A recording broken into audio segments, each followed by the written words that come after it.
Welcome to another episode of the Under the Pines podcast. I am your host, Max Emmanuel. This is a phenomenal conversation with Chase Tolleson, an overall great human being with lots of depth. We talked about the story work modality, how the military influences us men, what to do when someone close to us passes, psilocybin, building boring businesses, actionable steps on how to improve our thinking, our behaviors, and reactivity to things.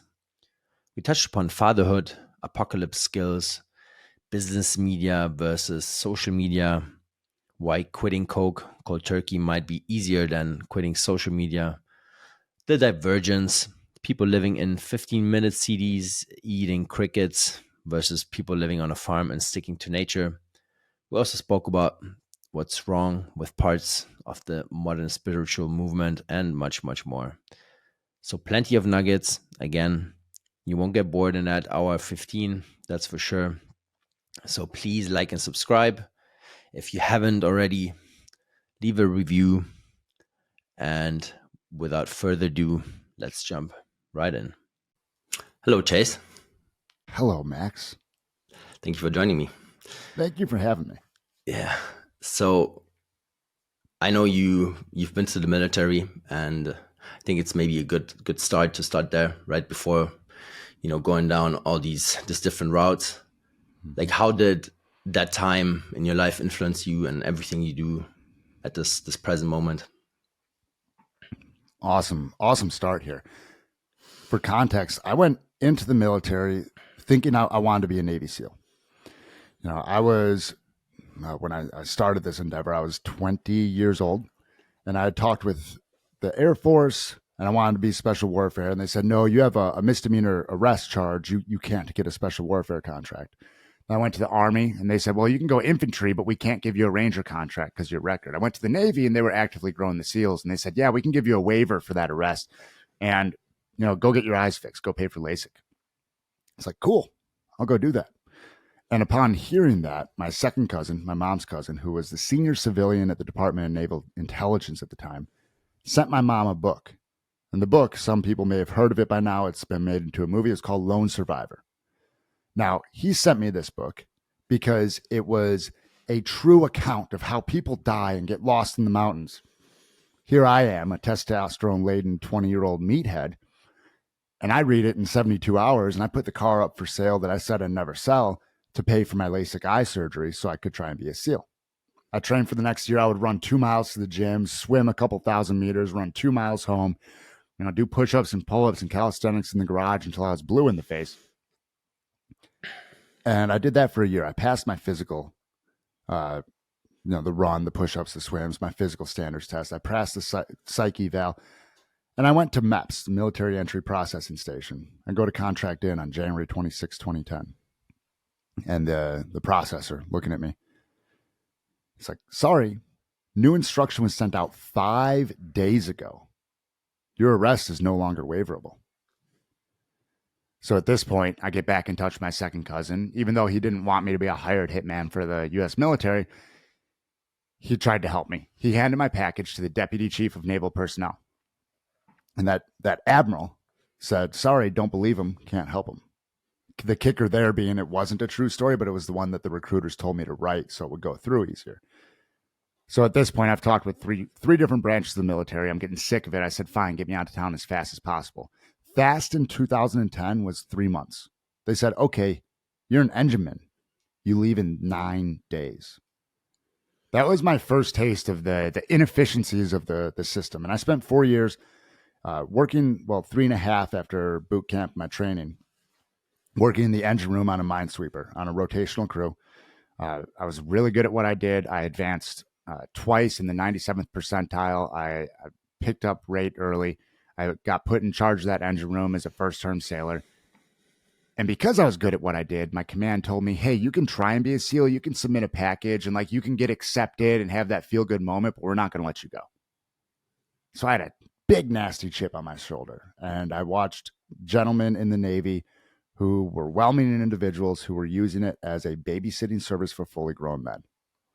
I witnessed a flawed advancement and broken leadership structure. And I said, I'm going to get out and do my own thing.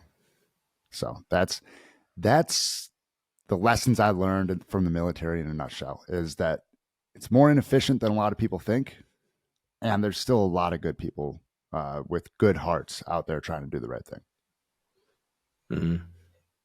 Yeah, it's I mean, I realized that during school, we have, everybody that's kind of government employed, that is,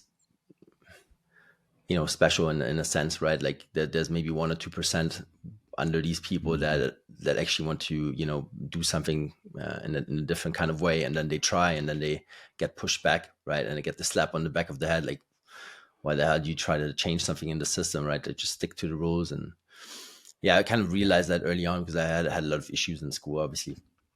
But yeah, so I mean, luckily we're not forced to go to the military in Germany, and Yeah. you can go for like a year, I think, and check it out. But you can also choose a different route, which then I did. But yeah, that's interesting. So was that kind of the decision that you made then, that you were gonna be self-employed and start your own thing, or did that come later? No, that came in the Navy. I I got introduced to CrossFit before the Navy when I was actually trying to be an Air Force special operator. My dad, he's a retired United pilot. He was flying for United at the time, and he flies with a lot of ex-military pilots. And this one guy said, if he's going to go spec war, he needs to check out CrossFit. This is 2008, man. Like, CrossFit was still small. So we started doing it in our garage. We made rings out of PVC, and I drank the Kool-Aid, as they say. Like, I drank a gallon of it. So after I decided I was going to get out after my term, I started pursuing more education in that realm. I had been a personal trainer in 2008, so I had some experience. I went and I got my CrossFit level 1 in 2012, and I applied to open up an affiliate before I got out, and I opened up my gym when I got out in 2014.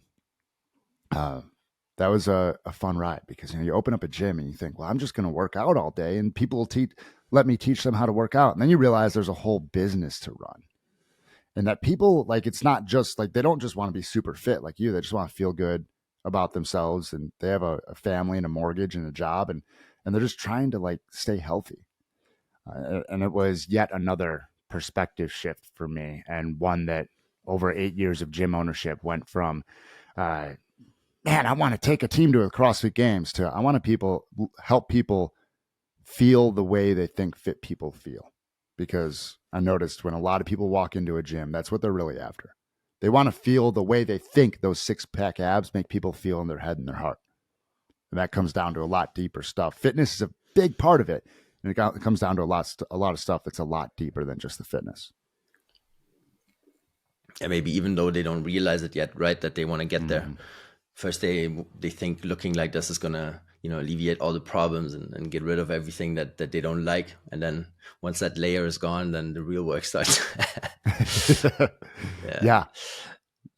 It's interesting. I also I have a personal coach, kind of started recently with her, because I had too many injuries, and like all the knees and shoulder, like from training Muay Thai, was just getting too much. So I said, okay, I have to do something extra, right, to just take care of my body. And all the girls that always like come in after me, and I just listen to them for like 2 or 3 minutes, and I realized right away, like, the coach is actually like a psychologist almost, right? Like, it's way more than just the physical, right? It goes way deeper, even though they don't sign up for it in the beginning. Yeah, the first time I realized that was a couple of years into it. One of my members who had been around since the early days, he just, for some reason, kind of stuck around after the last class of the night. I was cleaning up, and he walked over, and he just decided to tell me, like, well, I get to go home and tell my kids I'm having a divorce, or I'm getting a divorce. And I was like, wow, man, how you dealing with that? He's like, well, you're the first person that knows outside of me and my wife. And that's when it hit me. I was like, oh, I have these people's trust, like, big time. And that's when I started actively searching for other ways to help that aspect of it, besides just, hey, come in here and burn it off, and then it'll all be okay, because it's okay for about half an hour after they walk out, and then it comes rushing back. So yeah. So those were like that's when you understood, okay, coaching is actually more than like being a fitness coach, right? 100%. Yeah. Mm, And hey, I love coaching movement and getting people to move better and understand their bodies. And there's something to be said for fitness being a gateway drug. Like if you get more in touch with your body via movement and a workout, you're going to be able to be more in tune with what your body's feeling, how emotions are showing up, what that is. And I mean, there's layers, more layers than an onion to this game. And when I started really digging into it, like, it's as my friend Mark England, the words that people are using, the stories they're telling themselves, it's either wreaking havoc or creating freedom. hmm.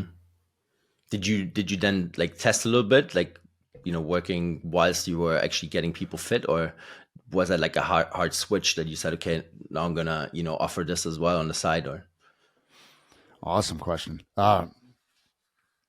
It was a slow burn. I started working a little bit more mindset stuff, like just into the classes. Like, hey guys, today when you're working out, let's focus on this. Uh, you know, and I heard Mark for the first time in 2017 on a podcast called Barbell Shrugged. And at that Mm, point, he had core language upgrade and vocabulary. And I went through that like 2 times back to back. I was like, this stuff makes sense. Like I said, my dad was a pilot, so he was always very intentional with his language. Uh, Missing some of the things about core language upgrade and the with abracadabra with my word I create, and it landed really well for me. I started taking my coaches that were on my team at the gym and putting them through core language upgrade, and from there we started seeing a better demeanor in class. And 2020, fast forward a couple of years, we had Mark England on our gym's podcast, and this is the early days of Enlifted. He didn't even talk about it the whole show. He just talked about words. And then we get done and I'm like, hey man, what's this Enlifted site that we see you on too?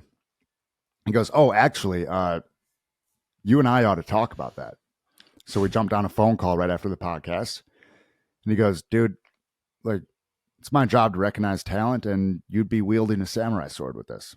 I'm like, cool. Well, that's a great sales pitch. I'm in. And I jumped in on level 1, group 9, and I did level 2, group 3, and level 3, group 2. And I've since then co-hosted the Enlifted podcast. I'm heading down to El Salvador with the leadership team in a couple weeks here. And once I implemented that at the gym, we had a list of affirmations on the board, and everybody would pick one before class. And during the warm-up, the coach would say, affirm, and everybody would, like, the classes got into it, man. Everybody would shout their affirmation that they had for the day. We started reprogramming their minds. And I started getting people come to me like, hey, I think I want to do, like, I'm struggling with my nutrition. I want to do a Chase psychology session. I was like, I don't think we can actually call it that because I'm not a psychologist. And sure.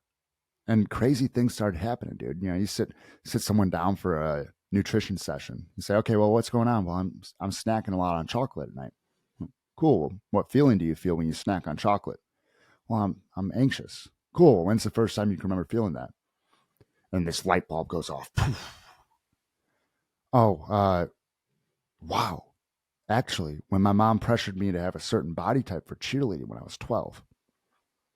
And over again, stories like that would come up. And then we have people showing up to the gym more regularly, sticking to their nutrition.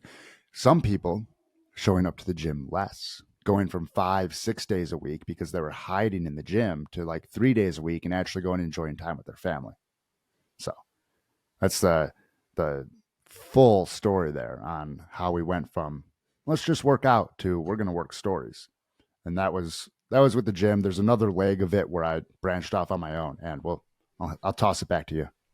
yeah, yeah, it's super interesting because I mean, anything we do is all connected, right? Like, rarely someone goes and does something extra, out of the stuff that they're forced to do without like some subconscious reason or like an actual reason, right? Even just going to the gym, right? Or I mean, I have so many friends that worked in finance or still do, and they're like running every day almost all of a sudden, and that they get these stress fractures after a couple of years, right? Because they're running for the wrong reasons, right? They, Yeah. it's yeah, it's interesting stuff. And I think that's the right way to actually approach anything, right? Like see how it connects to everything you do, try to understand why, and then you will find a solution if you're looking for one, right? Yes, you find a Yeah, solution if you're looking for one. I like to say that it's not the level of opportunity that separates the successful from unsuccessful. It's the awareness of opportunity and the caliber and swiftness of action taken. And I want to highlight what you said real quick, if I may, about doing it for sure. the wrong reasons. There's a lot of people using the gym like an alcoholic uses a bottle of tequila. And hey, it's a better place to hide than the bottom of a bottle. I'll give you that. And a lot of coaches, and I was one. I'm not just pointing fingers. There's three pointing back at me. A lot of coaches are drunk bartenders. They're doing the Mm. same thing, and they're serving that same misguided pattern to their clients. So when we get it for the right Interesting. reasons, yeah, Yeah. I mean, I work with a lot of different people, like especially these last couple of years, and I maybe had, I don't know, maybe like 5% of them actually, I felt that afterwards it was probably the wrong choice. But like, mm-hmm. usually I'm pretty good with choosing the right coach or whatever it is, right? But Yeah, yeah, it's definitely true. Like any coach, if they don't have a coach themselves or a teacher, it's always weird, right? Like it doesn't make any sense, right? Because yeah. it never stops, right? Like there's always something that you can progress on. And you just picked up on the alcoholic thing, right? Because I think you also had a lineage with alcoholism in your family. Is that right? Yeah. So, my direct, like, first generation right above me, wouldn't exactly call them alcoholics, and like alcohol is the go-to socializing thing. It's how you wind down at night. It's not like an all day everyday thing. And my mom's grandma brewed moonshine in her bathtub while her traveling salesman husband was away, and Mm. uh, and sold it over the border to Canada, from Michigan to Canada, over here from the States to Canada. And it's been a slow burn since those generations of correcting the relationship with alcohol. Mm. Yeah, for me it was also a big one. Like also from one generation over. So the grandfather for my dad's side, like there weren't like these the hardcore alcoholics, like in a sense that just drinking, but always good food and always working and but Mm-hmm. like every day, right? Yeah. So it was difficult for me because I in my 20s, I mean, I had a phase where I was drinking almost every day. So Yeah. took a couple years to really work through that. Well, it's an interesting time. I've been really sitting with this whole idea of the generations prior to us, the couple of generations drinking more.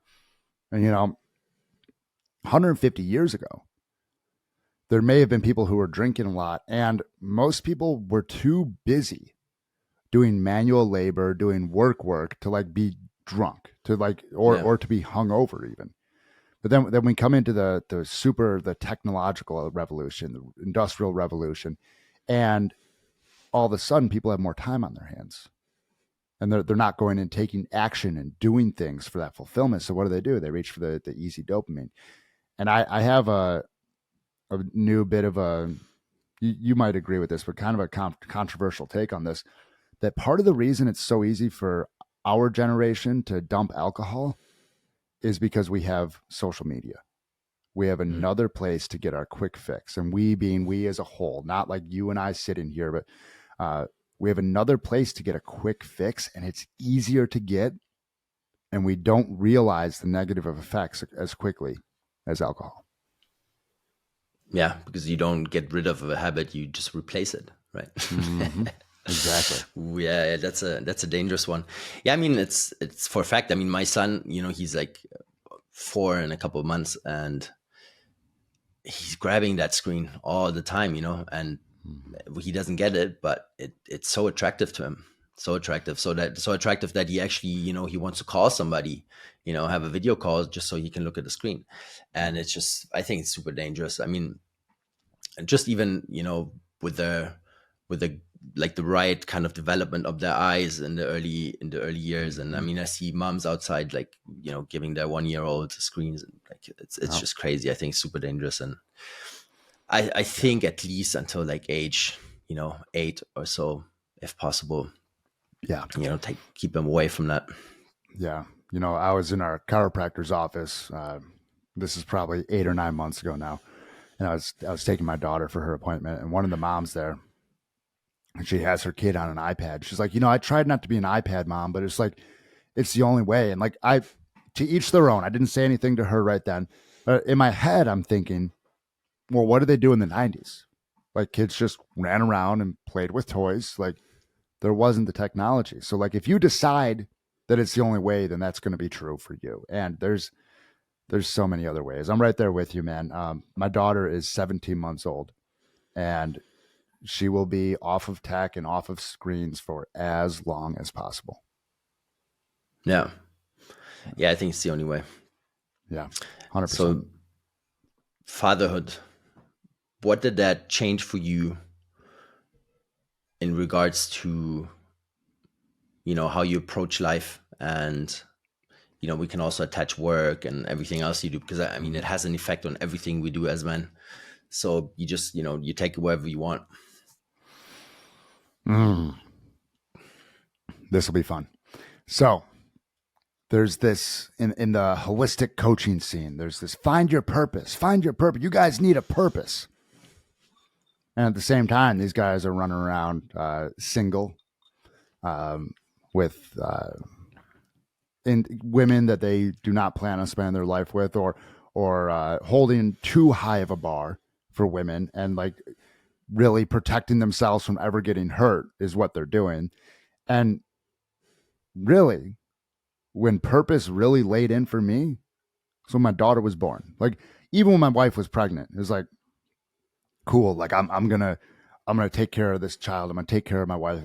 When my daughter was born, it's like, oh yeah, this is why like the whole find your purpose shtick that people talk about never really landed with me, because we can create it. And hey, maybe not every man out there is meant to be a father. For me, though, when my daughter was born, it lit a different kind of fire in me. I've been an entrepreneur for 10 years, and it was like, yeah, this is good enough. Like, we're paying our bills. Like, I'm gonna go have some fun now. I can go mess around on the weekend. I can go do this. And now it's, by the time my daughter is old enough to understand the concept, all she will know is that we can create our own reality. So like, I had a gym from 2014 to 2022. I shut it down after my brother passed away at the end of 2021. I went online in the early 2022, through podcasting and networking. Now, me and a few partners just closed on a business acquisition. And all that to be said, like, I only fully leaned into that acquisition because, and this new paradigm of like, yeah, wow, I'm an acquisition entrepreneur. I'm not just this solo coach business consultant anymore, because that vehicle will allow me to give my daughter whatever, as long as it works the way it's supposed to work. Nothing's guaranteed in life. It'll allow me to provide any life we want for my daughter, to get out of suburbia, go get some land. And then instead of like, oh, I'm gonna go mess around on the weekends, I can go be super, super, super present with my family. Yeah. That's the short version. Yeah. I mean, that it's interesting that, I also had the same thought, when my, wife was pregnant, and I was straight away, I was like, fuck, I need to get out of the city, like it was during COVID kind of. And, when I realized, okay, this is not it, looking at children walking outside with the mask on by themselves in the winter, and looking at the screen, like, no way I'm going to tolerate this, no chance. And then, I had a few nephews, and so I was seeing what was going on in the schools, right? What the masses were actually tolerating during that time. And I'm like, okay, this is definitely not going to change, right? They're not going to do anything about it themselves. So I have to change whatever I can for myself. And, that's when we also moved out and, started buying up land. And, we're also on a path to build a farm and stuff like that. So Beautiful. I love yeah, that. yeah. So I mean, that purpose thing, I have a couple of friends, and I know they actually want to be fathers, and Mm. they still don't. I mean, who can grasp it, right? Like it's Yeah. unexplainable what it does to a man. And I tried to push them a little bit and like say, okay, give it a thought. You have a good partner on your side. It's gonna work out if you put in the work. But everybody's like so scared. I think they just, like, deep down they're scared of doing the work. They're deep down scared of the responsibility. And I also talked to Kimberly about that the other day, about the birth rates going down, and in the whole of the Western Hemisphere, basically, right on that side of the plane. Like, what do you think are the reasons that men are so scared of starting a family?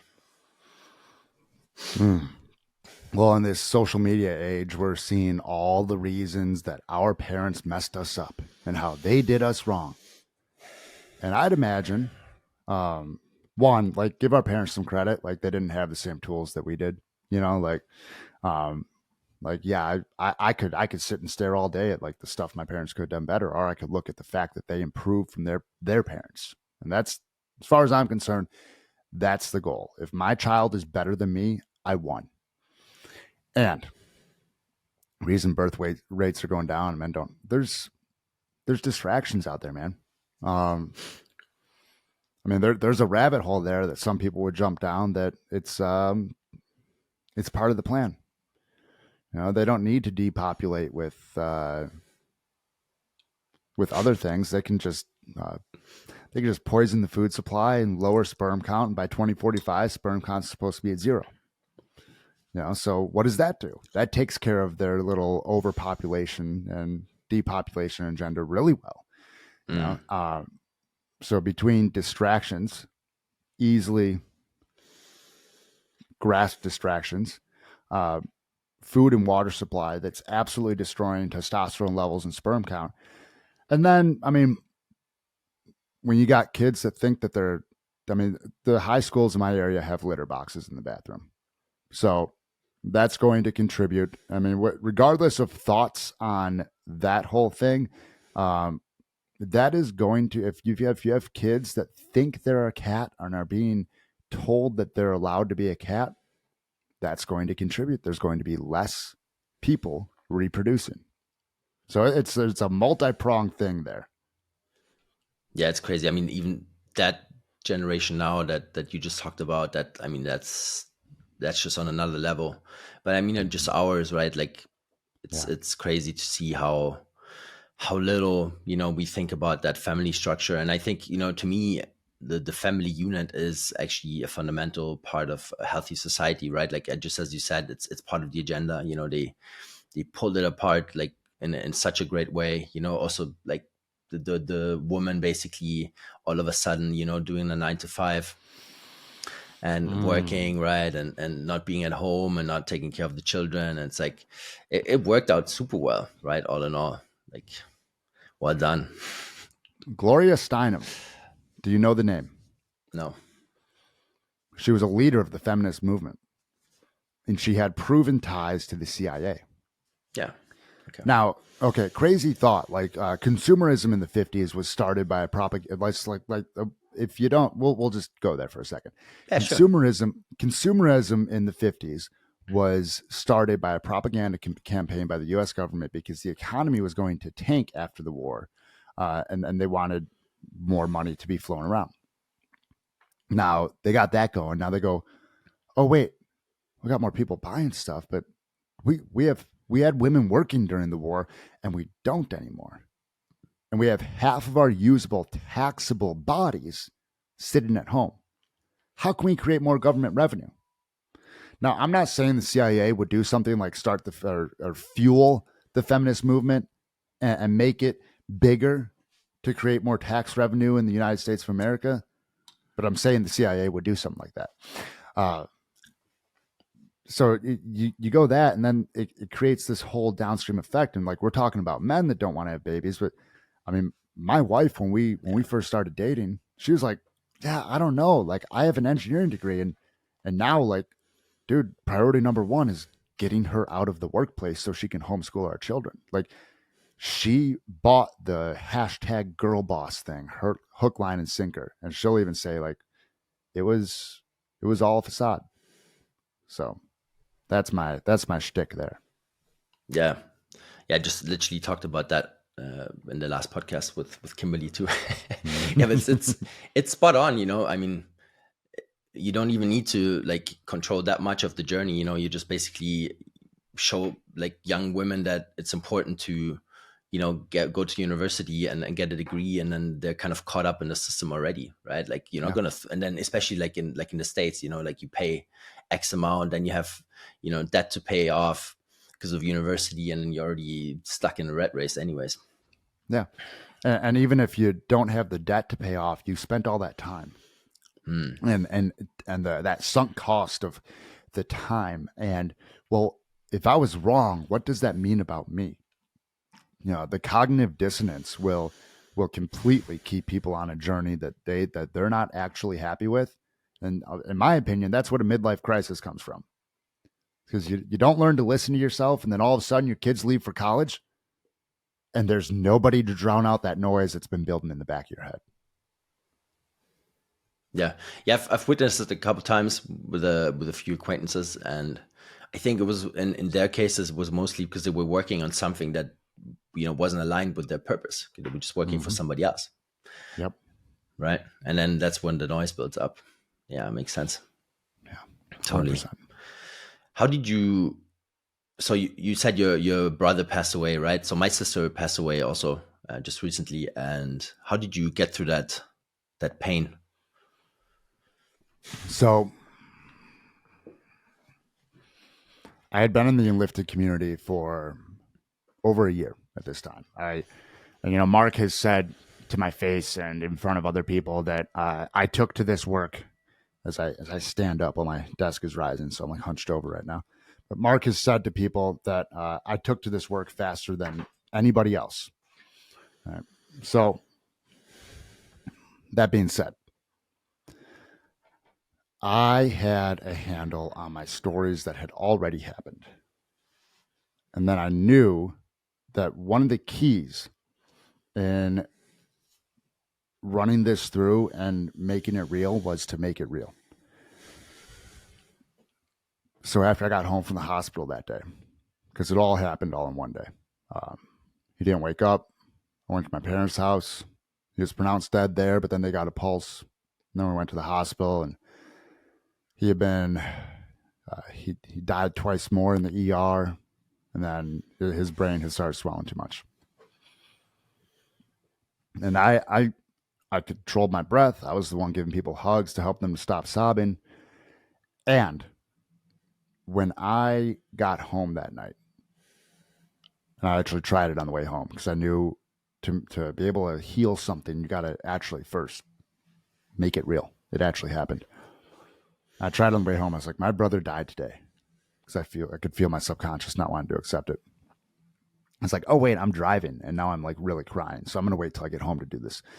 I walked over to my kitchen island. I put my hand down and I said, my brother died today, and it almost broke me. I started crying. I took a big deep breath. I said, my brother died today.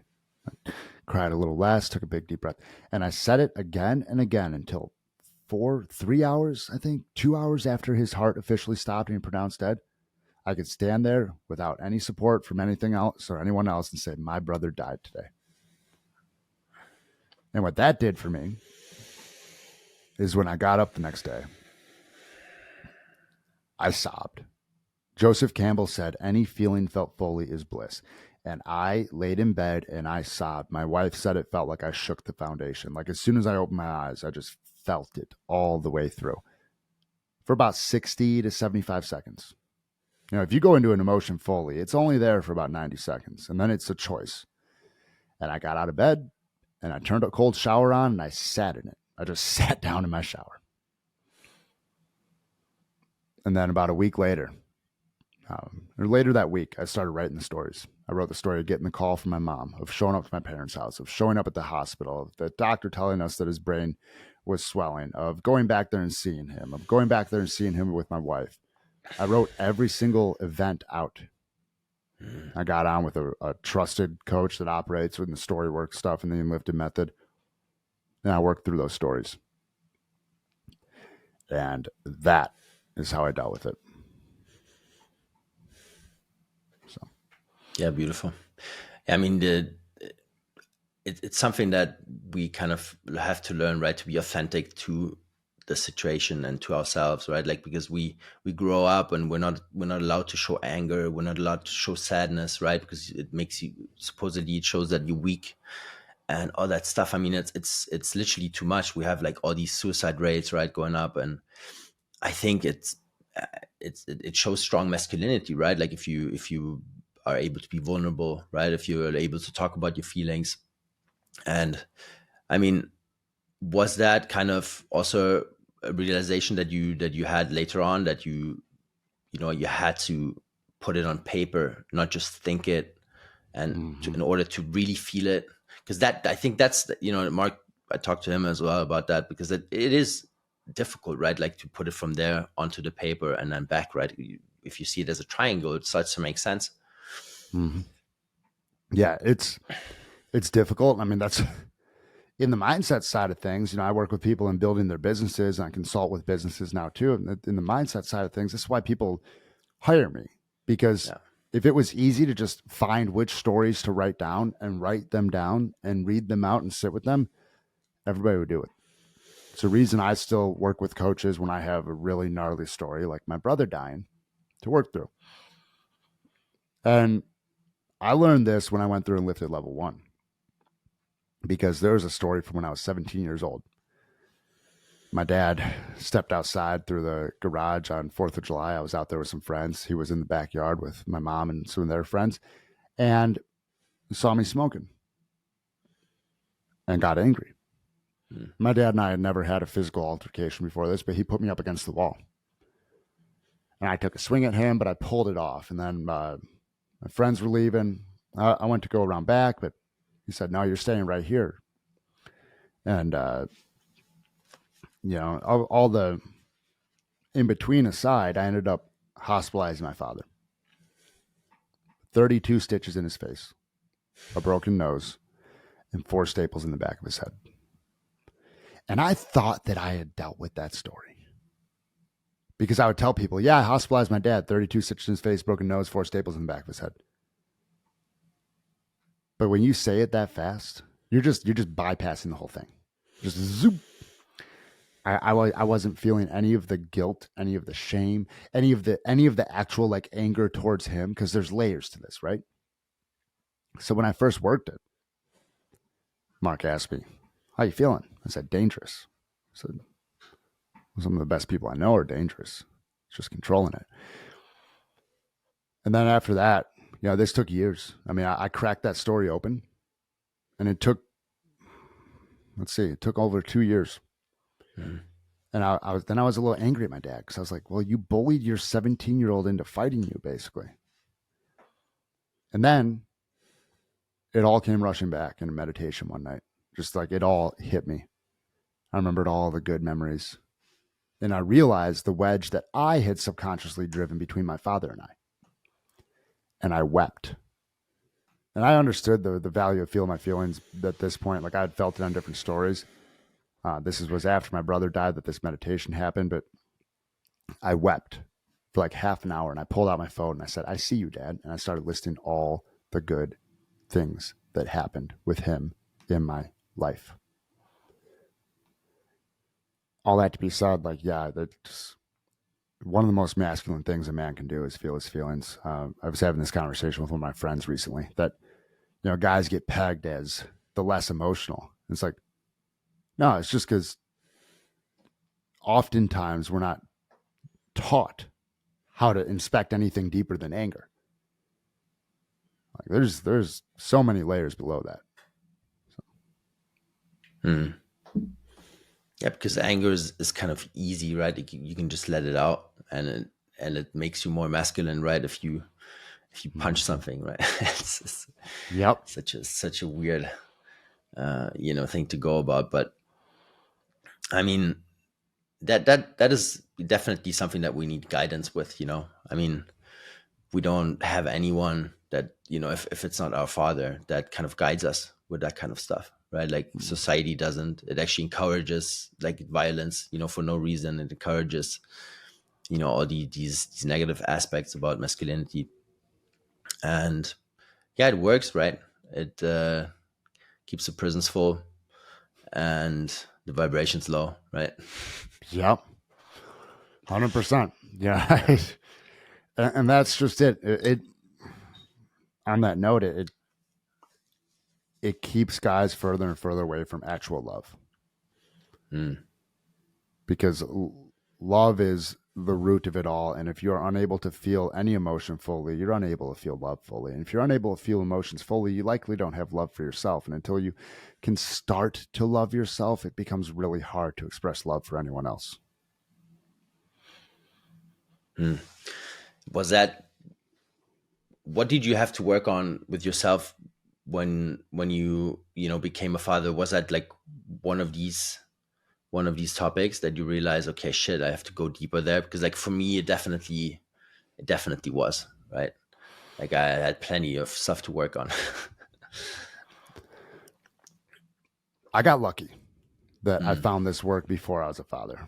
I found story work, and I've been around psychedelics and talking about love. It was my third experience with 5-MeO DMT. I knew the guy by now, and it was in metered pens, and usually he'd walk you up slow. But it's like, all right, you're gonna take the three biggest ones all at the same time. Hold your breath. I'll see you on the other side. And brother, when I say that I was tapped into the power grid of the universe, I wasn't like sticking my hand in an outlet.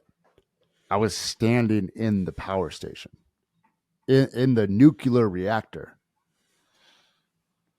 And I'm laying on my back, and as I come down, I'm just like intuitively scooping in towards my torso, reaching out, and just like, and as I ground back into my body, I'm overcome with this feeling of gratitude and bliss, and I start like just crying.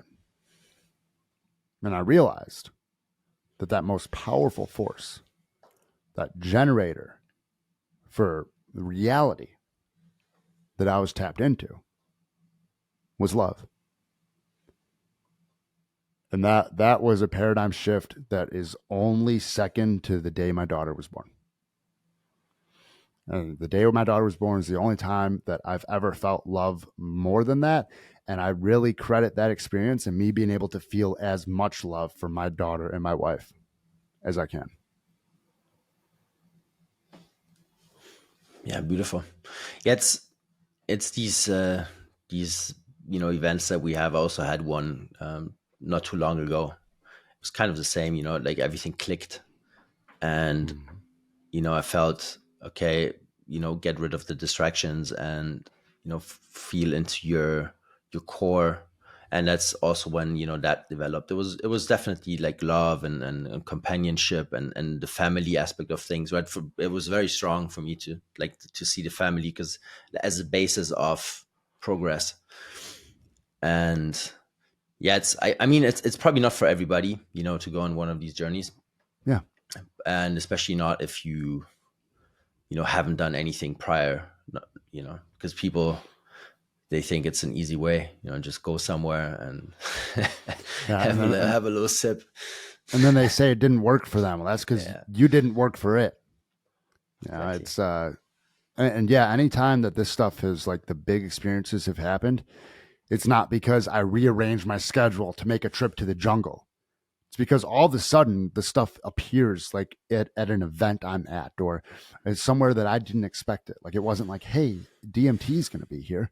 It's like, hey, by the way, so and so just showed up and they're going to be serving. You in? Like, Hmm. so yeah, very important. Like if you go, there's a time to seek out medicine, and I'd invite anybody listening, like if they think, oh, I want to go do that, like check in with yourself. You're using it as an escape, and I'll dive deep on this one a little bit. it's so common. It's become more commonplace to go and sit with medicine again. Well, I'm going to sit with the medicine again. I'm going, and you can see people going 3, 4, 5 times a year to sit with the medicine. But then they're like, well, wait, I need to go sit again. Like, no, dude, you're just going and getting high with your friends and running away from your life. Like, call it what it is. And that's fine. If that's what you want to do, just call it what it is. If you want to heal, then do the work to heal. Like, it shows you what to do. Now you get to come back and do it. Yeah. I mean, I think the last one I had was maybe, yeah, it's more or less a year ago, and it's Yeah. probably by now I would say it's almost fully integrated. If I had done anything in that last 12 months, it would have been for nothing, right? Like it Yeah. just oversteps everything that you worked on. I mean, it's like I used to live in Colombia. I spent many months there, and fucking 10 years ago, more than 10 years ago, and I had the opportunity back then to actually go to the jungle and do an ayahuasca ceremony, and I already knew back then that you have to, like, if you call to do it, then do it. If not, it's not the way to go. Mm-hmm. And I didn't go, right. And like for later on when I came back to Europe, I for a couple of years I felt like shit. I should have done it. I will never have the opportunity again. And it's like it takes a lot of understanding to really get it, that it's not the other way. Like you don't approach it, you don't look for it, Yeah. right? It's Yep. difficult, but yeah, it takes time. It, it does. And there's something to be said for the energy of things ending up in the right spot. You know, I had a client who was, they had an unexpected payment come out. So their payment didn't run for the month. And at the same time, I was getting low. I microdosed psilocybin, right? I was getting low on my psilocybin. And they go, just like out of the blue, they didn't know that I microdosed. We're like, yeah, me and my roommate, we grow and we just give it away. I'm like, all right, well, I'll tell you what, you book in your call for the month. Go ahead and send me some. And yeah. And it just, and part of that for me comes back to what we were talking about, like living as ourself, like ditching other people's narratives and like getting in tune with ours. It's, do you know about the law of entrainment and grandfather clocks? Yeah, talk about it. Yeah, it's fun. In the 1600s, a physicist in the UK was laid up sick in bed, and he had been tinkering with his grandfather clocks with two of them, and he realized that wherever he put them back together, they would start swinging in unison. And he took this into like the Royal Society of Science, whatever they called it in the 17th century, and he was laughed out of the room. He's like, I swear to God, they're communicating, like they keep falling in sync. In recent decades, it's been proven that those grandfather clocks were communicating through tiny vibrations in the wooden housing across the room. It's the same underlying mechanism with dripping faucets that sync up, with the tides in the moon, with females whose cycles sync when they are around each other. It's an underlying vibrational mechanism to the world. Now, the cool thing here is if you have a clock shop and you have a 12-foot grandfather clock and everybody else was shorter, that 12-foot grandfather clock gets to set the tone for the whole room. Now, couple this with the 3 degrees of influence. Your habits, your actions, your addictions, your beliefs, your behaviors, your words, your stories, your breath are contagious to your friends, friends, friends. However, if we ditch everybody else's narrative, we drop our victim mentality, we take control of our words and stories, what happens if we become the biggest grandfather clock, 3 degrees forward and back? Well, now we're sending good stuff out and we can filter what comes back to us. We're no longer at the whim of 3 degrees out. We get to decide. So when we talk about things coming into our awareness and the right things happening at the right time, to me, a lot of that is becoming that biggest grandfather clock.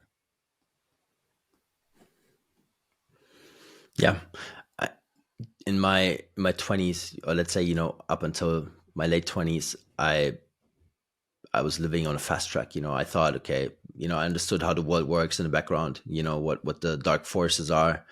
I was like, hey, fuck this, there's no point in trying to change anything, right? Like, but there's many more of them, and us on the other side, we don't stick together, so there's no chance, right? Yep. And then until I had one teacher, and I went deep with him on vibration and understood, okay, right, how you can offset if you have one that's really high vibrating, how can offset many, many more on the other side, right? And that's kind of when it clicked for me. And okay, shit, Yeah. there's a possibility to do something about this, right? And that was kind of the same time when we knew we were gonna have our first son, and then okay, now's the time to change, and like for me it was a difficult one because I would always go full risk on anything in business. I chose a lot of bad partners because of that, and had a lot of these stories that took a lot of time and effort away, and now everything changes and you have to redirect your attention, and yeah, it's good. But yeah, it's a super interesting story, but it's spot on, and I think we should talk more about this because just like me back 5-6 years ago, if I would have heard that earlier, it would probably maybe change a few of my stories back in the day. Like, definitely. Yeah. I'm saying, on the vibration and affecting those around you with a higher vibration, I like to say, there's the whole, you are a direct reflection of the 5 people with whom you spend the most time. I like to flip that though. The 5 people with who I spend the most time are a direct reflection of me. They're a direct reflection of my choices I've made in my life, the habits that I have, the beliefs that I hold, and the values that I carry. And to me, that gives a whole lot more responsibility, because you can look around and be like, wow, I got to change my circle. Or you can look at your circle and be like, wow, what missteps did I take to get here? And then you can shift it from the start, from inside of me. Yeah, totally. I would sign that. Especially, I moved to a small town and have a few acquaintances, but not really any friends around. And went into kind of monk mode style, right? Like just cut away everything that I knew before, and it was the right decision. But it was exactly that because then you hear everybody's like saying and repeating, yeah, all the 5 people around you. I'm like, I'm the biggest influence to them at the moment, right? And it's so true. Definitely. Love that. Yeah. You wanted to talk about authenticity, like when we get older as men, right? Like there's this one point in time when we realize, okay, we're full of shit, right? Like, what do you think is a good starting point to try to find a good way through that phase? What you said right there is the starting point, because so many men never even look for the starting point. I was asked one time on a podcast, Chase, what is the specific hell that you solve? And my answer was this, because I've seen it happen. When you look a grown man in the eyes and you ask him, do you know, like, have you ever thought about who you are? Like, who you truly are on like a soul energetic level? Like, and kind of gets quiet, gets a 1,000-yard stare, just looks off into space for a second. Little tear rolls down and he goes quietly, no. Because so many men never ask that question. So if anybody out there has the awareness to ask, like, man, am I on the right path or the wrong path? Keep asking. Start pulling on that thread, because the life that we wear, or the life that we live, is often more or less a life that we wear. And it's woven of a bunch of tangled stories of other people's lives and well-meaning teachers and parents. But we picked all this stuff up, media, programming, propaganda, and it's uncomfortable. It's all tangled and knotty. But when you pull one thread, you get to unravel the whole thing. And then the fun part is taking that thread and reweaving it as something that you like to wear. I'm speaking in a lot of analogy and metaphor. And the starting point is to like take an accurate, honest look within. Stop blaming the boss. Stop blaming the spouse. Stop blaming the kids. Stop blaming everything else. Take an accurate and honest look. And if you ask yourself that question and you're still like, nothing's coming up, go for an hour-long solo walk. No devices. And when you get back, pick up a pen and just start writing and see what comes out. That's where I would start. Yeah. So ditching all the distractions is the first step. Mm-hmm. Yeah, All we're of so them. stuck up in that. Crazy. Is that basically also, your coaching work right there, that you take men or boys, and guide them through that phase? Is that what you do on a frequent level? That's what I do. That's what I've been doing for 4 years now. Really closer to 6, but like really on that level. That only 4 years in my online coaching, and for the last 2 years specifically, since I shut my gym down. And what it's come to now is helping men and women unravel all that stuff, so that they can build the business that they want. So that they can, because so many, I've built a fair amount of people in my audience that are coaches, that are a couple of years behind me on this journey, that are still standing their business up. Maybe they've never run a business. And what it often comes down to, it's not the tactics, it's who they are and how they see themselves. And when we unravel those stories, all of a sudden they're doubling their revenue month to month. They're doubling their rates and signing 3 new clients. They're actually comfortable with sales because they believe in what they're selling. So yeah, like I still have guys in my program that are solely focused on like dropping the little boy story and stepping into the man paradigm. And what has naturally, we said before we jumped down about this conversation, I'm willing to go where the energy is. And where the energy has been for the last 6 months for me is more and more people asking me to help them with their business. So that's what the coaching looks like. Nice. Yeah. Was closing that gym, was that kind of like a big turning point in your development of the other career? Because probably, you it took a lot of energy to do that, right? Yeah. Yeah. It took a lot of energy to run that gym. I remember I had a conversation with my brother in August or September of 2021. Like, dude, I don't think the gym's a thing anymore. Like, I'm burnt out. I'm over it. And then my brother passed on November 27th, 2021. And while putting stuff together for his celebration of life, I realized there was pictures I wasn't in. There was a video I wasn't in. And then we went to the celebration of life, and I'm looking at the photo boards, and there's more pictures that I'm not in. And I went in the back room, I sat down for a second. I was like, that's it. The gym's done. Like it's done. And on a week's notice in December of 2021, I said, hey guys, we're done at the new year. I got out of my lease 18 months early without any penalty because it was meant to happen. And I went full bore online. And it was a big paradigm shift. And the drive home from the gym after I went live in the members Facebook group and made that announcement was the most freeing drive I had had in over 7 years. It was time. It had been time. And I love that journey. I loved gym ownership, but it was time for a new leg.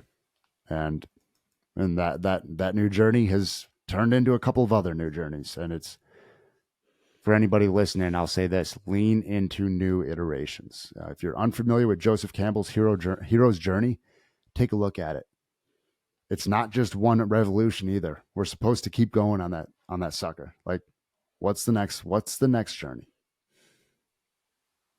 Yeah, it's so difficult for us to close up on something that we've put a lot of energy into. Also, I mean, here, me, 100%. Yeah. And I think it's so important to do so, right? Like, close one door, there's 2 that will open for sure, 100%. And I mean, also taking that risk is it's the only way. I mean, we're also not taught that, right? Like, we're always like, be risk averse, right? Like, just buy that stock that you understand, to like 100%, right? Like, Yeah. don't take anything, don't do anything risky. I don't know. I mean, since I am a father, it has changed a bit. I am less risky, and I think it's also probably a, you know, kind of intelligent way to approach things now. But still, right? Like, Yeah. try something new. I think it's the only way. 100%. Yeah. 100%. Like, yeah, don't put all of your retirement into crypto right now. Yeah. And like, go out and start a new venture, see what happens. Totally. So now you basically on the investor side of things as well. Do you want to talk about that a little bit? Yeah, I mean, we could go there. It's in my personal practice, I do the coaching and consulting. Then some partners and we are buying air conditioning and plumbing businesses. And we just closed on the first one. We have a couple other in the area in our sites to expand our footprint. Uh, and it's been really cool because I get to take all these coaching methodologies that I have, and I'm helping grow the leadership team. So, Peter Drucker said, culture eats strategy for breakfast. And we're instilling a culture that wins. And we're taking this business and turning it around. And I'll say this, imposter syndrome is opportunity knocking. And when this venture first started, I was like, acquisition entrepreneur? That's not me. I'm just a meathead who had a business. Like, and I was like, as we started going in this, I was like, oh, wait, I actually know a lot about running businesses because I ran one for 8 years. Okay, yeah, let's do this. So it's been a lot of fun. It's a cool vehicle. I've met a lot of cool people, and like my passion will remain in coaching for the time being. Yeah, it's interesting stuff that you do that, because I think, we, especially like these past like 20 years, all these type of businesses, they're uncool, right? Like nobody wants to touch them, Mm, and everybody wants to do like something online, wants to do e-commerce, right? Like all yeah, these new age kind of businesses. And I mean, that's kind of, that other side that you like started dabbling in now. It's there's opportunity there. There's plenty of stuff. And also, the generation that was running them, right? They have to sell at some point because their children, they don't want that's to run them, right? exactly. Yep. Yeah. Yeah. This guy that sold this to us, he doesn't have any kids, and he's Mm, in his 60s. He's been running it for 20 plus years, and it was time to retire. And exactly what you said. A lot of people are, I'm going to start an online business. I'm going to go do e-commerce. And that's great, y'all. And get something that is recession resistant.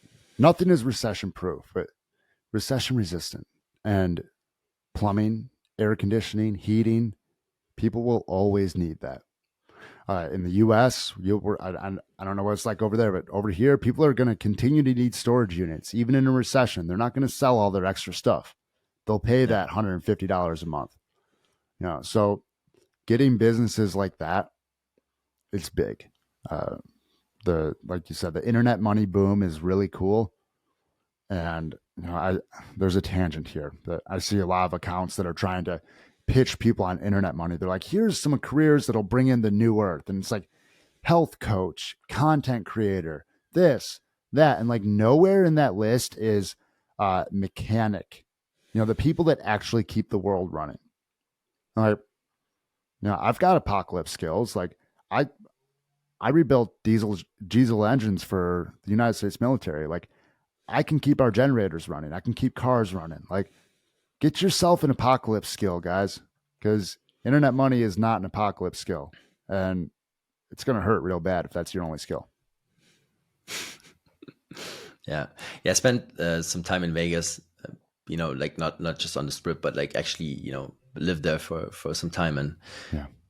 also had to go to the mechanic. And, it's like basically a lot of Germans that are Mm. running these shops, and Mexicans working for them, right?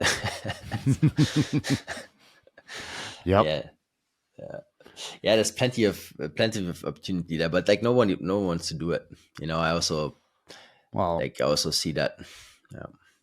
it goes back to the algorithm in programming too.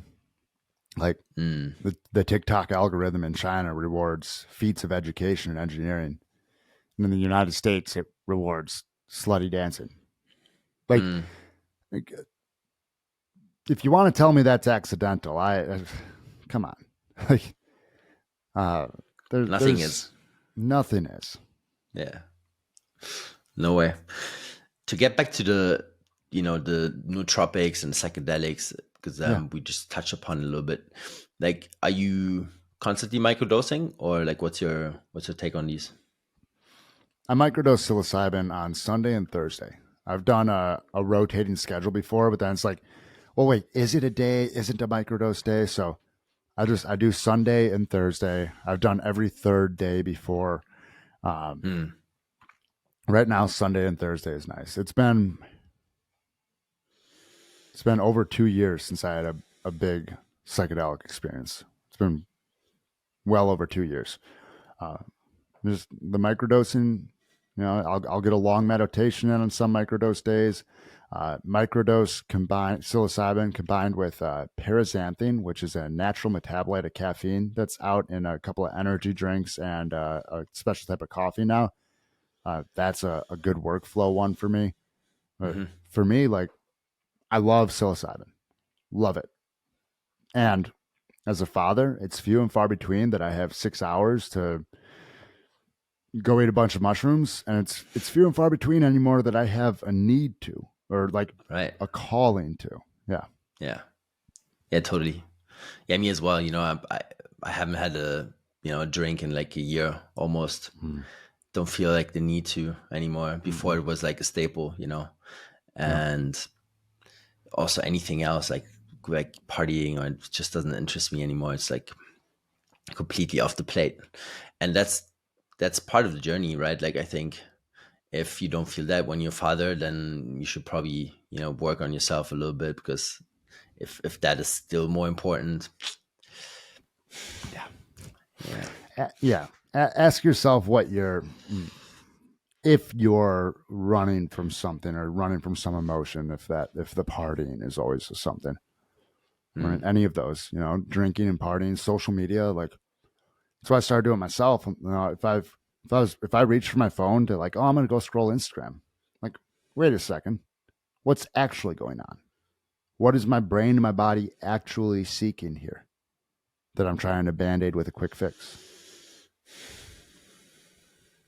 Those check-ins are invaluable. Mm. Yeah, that's a good one. And then how would you proceed then? Like, if that's a beginner working with that kind of stuff, write it down, make it more like present and visible. Yeah, write it down, and, like, if you get an answer, if you go to grab your phone and you're just mindlessly scrolling, like, wait a second, and put it down. Now we're aware of it, right?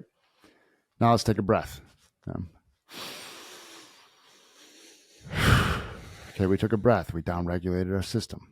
Now we can check in. What am I actually feeling?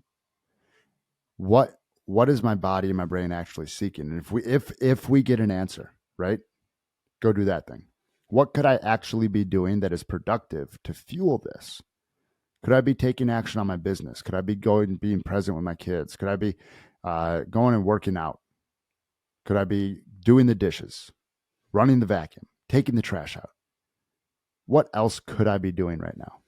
Go do that. Because I promise you, everybody listening, I promise you that dopamine feels a lot better than the grimy, slimy social media feed dopamine that a lot of us are running on. Yeah, it's proper addiction, and I mean, it takes some time to actually realize it, right? Like, you're completely Yeah. stuck in it, especially when you work with it, right? It's probably also difficult for you. You have to put out the content, you have to do the reels. Sometimes it feels And fucking stupid, yeah, right? in the DMs, engaging with people, like, Mm. it's, and that's part of the reason that I've been able to create awareness around it, because it's like, I'm going to go in there, and for me, it's business media. It's not social media anymore. Mm. It's my storefront, by and large. And guess what? I still get caught in there. That's how I know this stuff's addictive. Like, I quit cigarettes cold turkey. I've quit drinking. I've quit cocaine cold turkey. I, and I will still get caught scrolling for 20 minutes. Like, this stuff is designed to keep us hooked. I'm a believer, and I strongly, I rarely use the word hope, and I really hope that my daughter's, our child's generation, we'll see social media and scrolling on phones the same way that a lot of us are starting to see alcohol. Hmm. You know, Yeah, that's going to be a tough one. mm-hmm. I mean, Yeah. I think it's going to go, in two directions. Like either, we're going to completely like move away from it, right? Like the people that understand it and they want to, stick to nature and like real food. And then on the other hand, we're going to have the beautiful headsets. No, the headsets, the brain chips, all of it, man. I'm right there with you. There's a divergence going on. Yeah. It's going to Yeah. be those of us that want to go get land and have animals or at least buy from a very local farm. And then it's going to be the people that want to live in 15-minute cities and have a brain chip and have crickets for food, and they're okay drinking tap water and like have fun. Yeah. Yeah. I mean, I also don't see any point in trying to persuade anyone anymore. Those times are No, over, right? Like no, either you've seen it or partially understood it, and now at least ask or try to ask. yeah. But I, after those couple of years now, I thought, okay, maybe there's a couple of people that are actually starting to look for the conversations, but they're not. Like it's nothing changed. Well, again, man, it's that sunk cost fallacy. It's like, well, if I was wrong, what does that mean about me? And I do have friends that like went and got that thing that actually wasn't that great to get, and Mm. that have come around and be like, yeah, if I could go back again, I wouldn't do it. But the majority of people aren't saying that. They're sticking to the decision they made Yeah. because to admit that they were wrong is scary. Yeah, which is crazy. I mean, how do you want to throw away, like so much life just so you don't look stupid, like in the mirror even? It's it's a good question. That's a Yeah. that's a good question. Yeah. Does coaching like fulfill you like to a great extent, or would you like do you think like now adding on that second part of the business sense is like making you complete, or are you still looking for a third pillar? Between my girls, my daughter and my wife, coaching, and now having like we'll say like an old school business gig going, like I'm good, man. I am loving the life I'm living. I get to use the storywork modality, which I'm one of the best in the world at, and my 10 years as an entrepreneur to help coaches and online entrepreneurs and some brick and mortar entrepreneurs stand up their businesses and run their businesses better. Like that is cool because I'm giving them the mental freedom and clarity and also a positive impact to get that little imaginary thing called money. Um, so they can actually live. Like, and that's one thing. So many coaches and health coaches and mindset coaches, like, well, it's all just a rat race. Yeah. Well, guess what, guys? We signed up for it. We decided to be in this life in one form or another, and if you want to live it well, you need a certain amount of financial energy to be able to expend to live it. Unless you're just going to live completely off the grid and be self-sustaining, and being able to help people release any scarcity around that and step into what they want. That's been really cool. Hmm. Yeah, it's definitely a pattern, right? Like especially in these, in the spiritual sphere, right? Like it's always Mm-hmm. focusing on one thing, and I, they don't talk about enough about like the negative stuff that goes on in the world. It's kind of just ignoring everything, right? Mm-hmm. Like completely blindsided on one end, and that's just always to me that's always weird, right? Like I'm fine with focusing on stuff, but like you still have to grasp the whole thing, right? Like you still have to understand how everything is connected, because your decisions will be different if Yeah, you understand how everything's connected. it's and the funny thing is, a lot of these spiritual communities are seeking enlightenment, Hmm. and to me, my favorite definition of enlightenment is to see reality as it actually is. Yeah. And they're, if I'm hearing what you're saying correctly, they're saying they think enlightenment is to just be happy because love has won, and I'm not going to look at this stuff happening over here. It's like, well, we can look at it without becoming emotionally invested and sad and upset or angry or maybe a little bit, and then decide to do something about it, leave that emotion. Yeah, I would agree. I mean, it's I kind of, I grew up with one, from both sides, like war-ridden families, right? Like one was more recent than the other, and I always understood there's that side to the world, right? Like it's real, Yeah. like radioactive ammunition is real, just burning down a house from someone that you don't know is real, right? So all my decisions, and after that time I understood that, they were a little bit different, right? Because I understood, okay, there's people in this world that still experience this on a daily basis, right? Just because it's not on the news doesn't mean it's not happening, right? And yeah, sadly, now we also have like a lot of these conflicts that are more in the news, but people still don't want to mess with that info, right? It's still being pushed to the side. Yeah.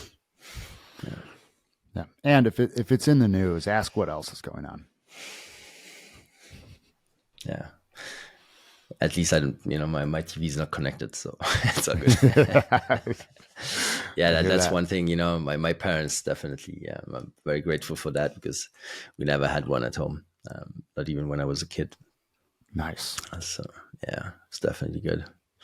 Perfect, man. Where can people find you if they want to work with you? ChaseTolleson.com. It is getting a rebrand. Okay. So the messaging is old on there. And ChaseTolleson.com and Instagram at Coach_Chase_Tolleson. Beautiful. Perfect, man. Thanks a lot for your time. Dude, thank you. This is a phenomenal. This is a fun conversation. Amazing. I was glad you liked it.